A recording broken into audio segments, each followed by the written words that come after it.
Indonesia memiliki struktur kependudukan yang mulai membaik, di mana usia-usia produktif, khususnya kelompok muda, itu mendominasi struktur penduduk kita. Nah, kalau kita belajar sejarah, Jepang dulu waktu kalah dari Perang Dunia Kedua itu bisa cepat bangkit karena kuncinya itu satu, penduduknya didominasi oleh usia muda. Jadi semangat melakukan pembangunan, rekonstruksi, renovasi itu dapat dilakukan dengan segera karena banyak usia muda. Nah, sekarang tidak lagi demikian. Di Jepang itu didominasi oleh usia-usia senja, sekarang sudah aging. Tapi Indonesia sekarang menjadi salah satu dari 3 negara besar di Asia yang disegani selain Cina, India, dan Indonesia, karena struktur usia mudanya mendominasi. Jadi ini luar kekuatan potensial yang luar biasa. Tetapi ini juga mempunyai dua sisi yang bisa berbahaya. Kalau usia mudanya itu kreatif, inovatif, produktif, maka Indonesia akan jaya. Indonesia ke depan akan menjadi negara yang hebat, yang sejahtera dan berkeadilan, yang mandiri dalam arti sesungguhnya, dan mempunyai peradaban yang maju. Tetapi kalau usia mudanya tidak, maka dia bisa menjadi beban pembangunan yang baru. Kita harus prihatin, beberapa kejadian musibah di beberapa daerah menunjukkan bahwa ketika usia-usia mudanya tidak dibekali dengan semangat nasionalisme, semangat berjuang, semangat kepeloporan, semangat berbuat yang baik dengan kreativitas dan keinovasian, maka ketika tidak setuju dengan keadaan yang dia nilai, reaksinya adalah bertindak secara fisik, secara anarkis. Ini harus menjadi keprihatinan kita. Sebab kalau dari lingkungan akademis, calon pemimpin masa depan, cara bertindak kita seperti itu, maka jangan harap Indonesia akan jauh lebih baik. Sehingga saya sangat mengapresiasi prakarsa dari rekan-rekan mahasiswa ITB dan partisipasi dari mahasiswa seluruh Indonesia untuk bersama-sama berdialog, membangun kesepahaman dan mendiskusikan bagaimana kita memperkuat triple helix ini melalui prakarsa-prakarsa tertentu di bidang klaster industri tertentu. Ini mudah-mudahan bisa menjadi awal bagaimana kita bisa berkontribusi secara nyata di dalam membangun Indonesia secara kreatif, inovatif ke depan, dan bagaimana kita mempersiapkan diri apakah menjadi pelaku bisnis, menjadi akademisi, maupun menjadi regulator yang jauh lebih baik dari generasi kami ke depan, sehingga Indonesia yang jaya, yang bukan hanya di Pulau Jawa ini bisa kita bangun.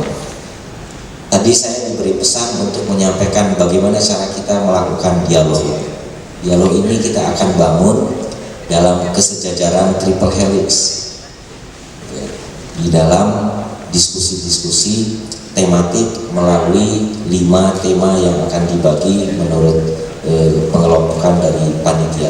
Disitulah kita sharing pengetahuan, informasi, bahkan ide-ide yang kita pikir bisa memberikan kontribusi di dalam memperkuat klaster industri yang sudah kita pilih sesuai dengan tema-temanya. Di sana akan hadir para pimpinan pemerintahan, di sana akan hadir para contoh-contoh pelaku usaha bisnis yang mengetahui betul di klaster industrinya, dan kita dari lingkungan akademisi, rekan-rekan mahasiswa, rekan-rekan pelaku penelitian dan pengembangan akan sharing lebih kepada membangun kesepahaman bagaimana kita memperkuat rantai nilai, bagaimana kita bisa berkontribusi di dalam memperkuat klaster industri tersebut, dan bagaimana kreativitas keinovasian yang berkembang dari ide-ide mahasiswa itu bisa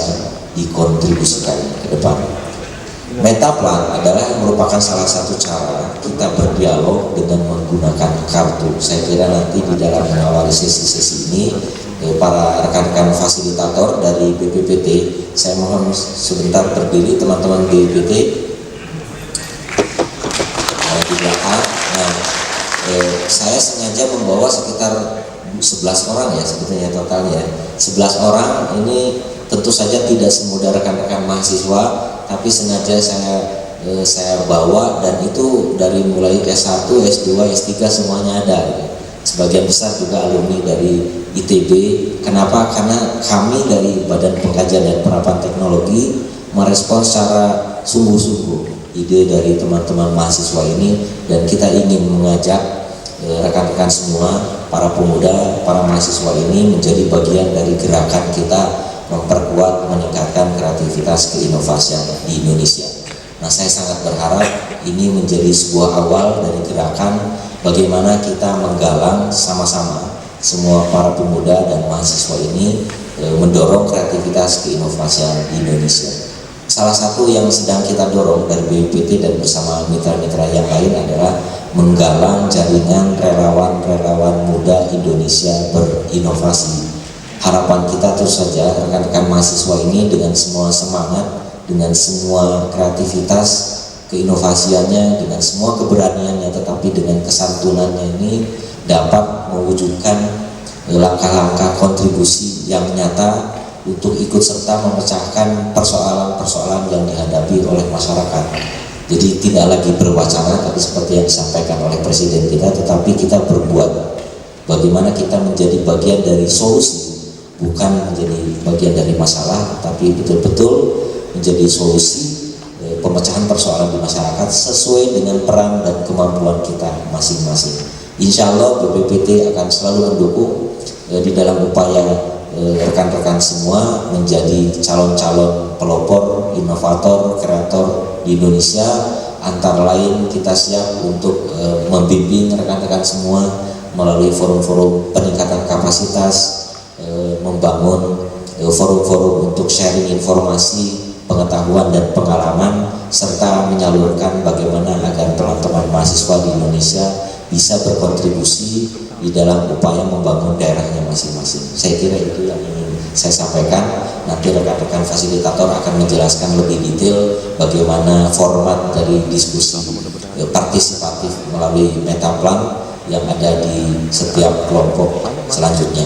Sekali lagi saya ingin mengajak rekan-rekan semua, khususnya para mahasiswa, jadilah pelopor, jadilah inovator, jadilah relawan muda Indonesia berinovasi. Salam inovasi Indonesia. Wassalamualaikum warahmatullahi wabarakatuh.